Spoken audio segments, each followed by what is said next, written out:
Stop scrolling and spread this far and wide. We now know where violent predator Jesse Mack Butler is expected to attend college. He's apparently going to LSU, Louisiana State University. I was contacted today and told that he'll be headed down to LSU in about a week or so. And given the fact that his dad used to work for LSU, I'd be surprised if he didn't have some additional, we'll call them protections. And you know what? It's not going to make a world of difference because I've already reached out to a lot of my local MMA buddies, as well as the LSU wrestling team. Technically, it's a wrestling club, but whatever. And I've been in contact with pretty much every bar in Tigerland, trying to make sure he gets banned before he even shows his ugly mug. Now, to the credit of LSU, they already came out and addressed this issue, denying that he was even ever enrolled in the school. Now, there are people who are reasonably questioning this press statement because it does come off as legal jargon. And while I do suspect that there's a lot that they're not telling us, I also strongly believe that LSU most definitely isn't going to let him enroll. Mainly because of the aggressive backlash they've been receiving. There's no way in their right mind they're going to approve of him. But also, there's also a more personal reason to me specifically.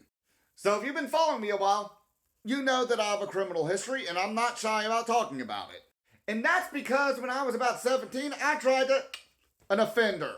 Another rich white boy who got away with it. So the story goes is that he and I went to church and we were actually friends at this point. Then he got arrested for doing the deed, and I found out he had been harassing my little sister at church. And the church was actually enabling it because his family was rich and they were connected with the newly elected DA at the time, Hiller Moore.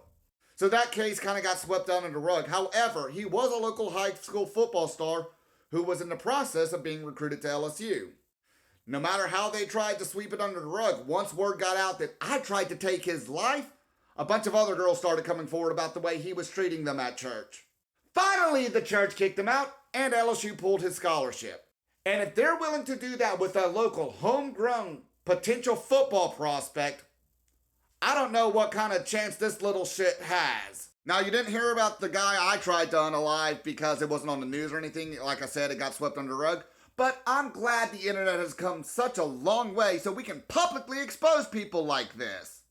Now, I'm going to make a part 2 for this about the more political side of it. More accurately, the people who are turning this into a political issue needlessly. Because like I said, the guy I tried to unalive was a rich white kid with privilege. I'm a poor white kid with no privilege. I didn't get the same treatment when I did something. But on the off chance LSU actually does enroll this kid, I know how to use an excavator. So by now, we've all pretty much heard about this little shit who may or may not be going to LSU.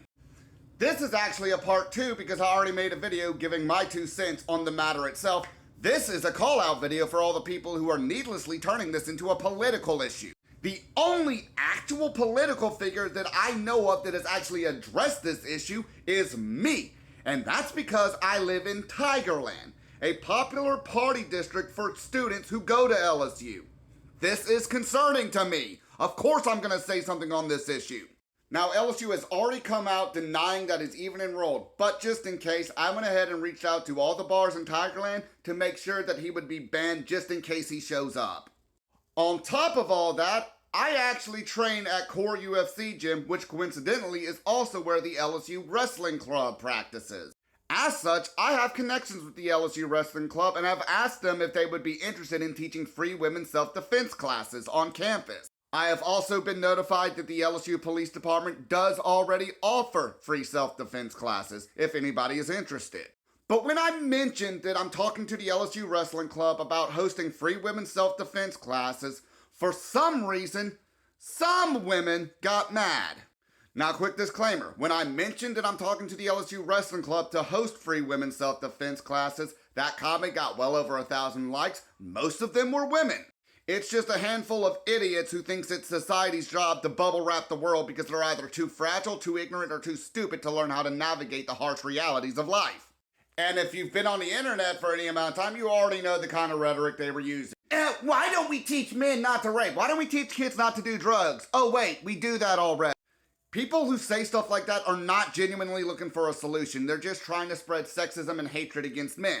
The majority of men are not predators. Less than 1% of men are. Yes, one is too many, but I can only control myself. I cannot control what every man in the world does. And for the record, if we're gonna go by that logic, y'all do know the judge overseeing this case is a woman. Why don't y'all hold men accountable? I could say literally the exact same thing to y'all right now. Are we gonna ignore that Jeffrey Epstein's lieutenant was also a woman? And a lot of y'all using this as an opportunity to demonize men are also trying to defend this woman who killed her 3 kids and somehow find a way to blame her husband for it. Or use mental health as some kind of excuse to do some of the most heinous things. And I know that the women who are complaining that I suggested that women should learn how to protect themselves are defending that woman because the same guy who made this story go viral has also been covering this story, and there are women all over his comments complaining that it's the father, it was the man, she's been framed, but she had postpartum depression. Bullshit. You just think men inherently bad, women inherently good, and you don't even look at the actions and deeds they commit, you just look at their genitalia. One woman even went so far as to threaten to dox me and find my personal address and information just for suggesting that women should learn self-defense. Which I promptly screenshotted and posted on my Instagram, I just can't put it on the green screen here. But what's crazy is that she tried to say that this is a bad idea because there's all these cases of male self-defense instructors who end up being predators. Yeah, but it's not the majority of male self-defense instructors. Not to mention, the LSU Wrestling Club does have women in it. And as someone who's practiced self-defense centered martial arts my entire adult life, I can tell you I am already aware that a lot of women only pursue learning self-defense after they experience something traumatic, usually at the hands of men. I'm already aware that it's best if we have the women on the wrestling club teach these classes. There's ways to get around that. And even after I explain this to her, she still wants to get mad at me and treat me like I'm some kind of predator. Now, I'm gonna reiterate that the majority of women who saw that comment liked it. Over 1,000 women did. It was only a handful of women and some white knight that took issue with what I was saying. But while I'm certain these women don't actually enjoy being the victim, they sure like the attention that comes with it more than they want to feel safe and confident in their ability to protect themselves. And that's just the gender war aspect of this. There are people, even in the Baton Rouge area, saying, oh, this city is run by a bunch of white supremacists. Oh, really? Really? Then shut up about St. George. It's an unincorporated part of the parish. It's not even in the city of Baton Rouge. As a minarchist libertarian, as long as they're using their own money to do it, I don't care what they do. And y'all also called the city of Central racist when they did the exact same thing in the mid-2000s. So if Central and St. George are both racist for not wanting to be incorporated into Baton Rouge and going so far as to establish their own township, I don't think you have much room to complain about Baton Rouge being racist. For the last 3 decades, Baton Rouge has primarily had black mayors, black police chiefs, mostly black judges, mostly black metro council, mostly black school board superintendents. How is this city run by white supremacists exactly? Are they all Uncle Ruckus or something? Pick a struggle and stick with it, for Christ's sakes. And now it comes to the whole white male privilege thing. I'm going to tell the same story I did in my last video addressing this issue. I have a criminal history. Why? Because when I was 17, I tried to take a life of somebody I thought was my friend. Why did I do this? Because he had been harassing my little sister and had just gotten out of jail for, rape. But here's the thing. He was a rich white kid who was about to get recruited to LSU on a football scholarship. I was a poor white kid going to church with a bunch of blue bloods, and I was the only kid at that church who wasn't in private school, wasn't in the magnet program, and didn't live in some small rural community in the surrounding area. I was the only kid in the youth group, in the youth choir, that went to the regular public school. They kicked me out in a heartbeat while I was having a mental breakdown. They said I was a bad influence to all the other kids and they didn't want me around.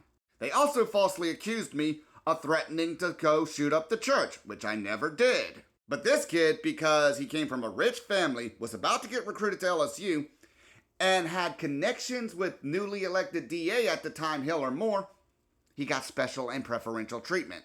We were both white hetero men, But they didn't do anything to address his behavior until I tried to go up to the church and take his life.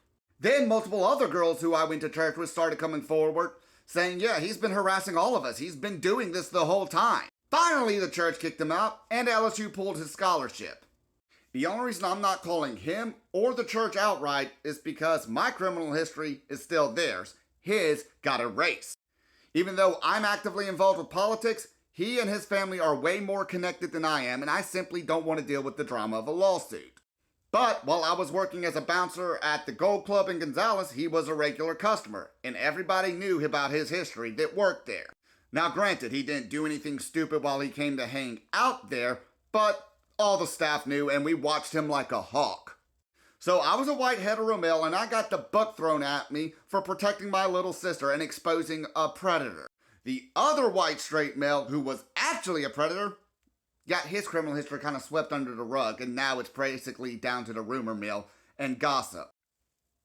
The difference between the two of us wasn't white hetero male and not white hetero male, it was class, connections, and money. At the end of the day, nobody needs to be turning this issue political. He is a predator, he belongs in a wood chipper. Enough said. The amount of people trying to turn this into a left versus right issue or a gender issue are just using this as a cheap way to gain political points within their circles. Y'all are disgusting people, and contrary to what y'all have been saying, y'all are actually the reason women don't come forward. Why victims don't come forward, because you reduce literally everything down to a political issue, even when they don't need to be political issues. I have not seen a single person, Republican, Democrat, apolitical, Libertarian, Green Party, defend this little shit. So why are we using this as an opportunity to attack our political opponents or push political narratives? Why would victims come forward if their trauma is going to be turned into political theater? Donald Trump, J.D. Vance, Barack Obama, none of these people have made any comments on this issue. So why are we turning this into a political issue? It's absolutely ridiculous. For Christ's sakes, y'all do know Oklahoma is a solid red state, right? I wouldn't be surprised to find out this woman was MAGA. I wouldn't be surprised to find out he's MAGA. And I also wouldn't be surprised to find out the victims are MAGA too. But I don't know that for sure. None of us do. Neither the victims, the predator, the judges, or anybody involved have come out and made any political statement whatsoever, so stop turning this into a political issue. It doesn't matter what side of the political aisle you're on. Just about everybody agrees this little shit belongs in jail, if not a wood chipper. Stop it.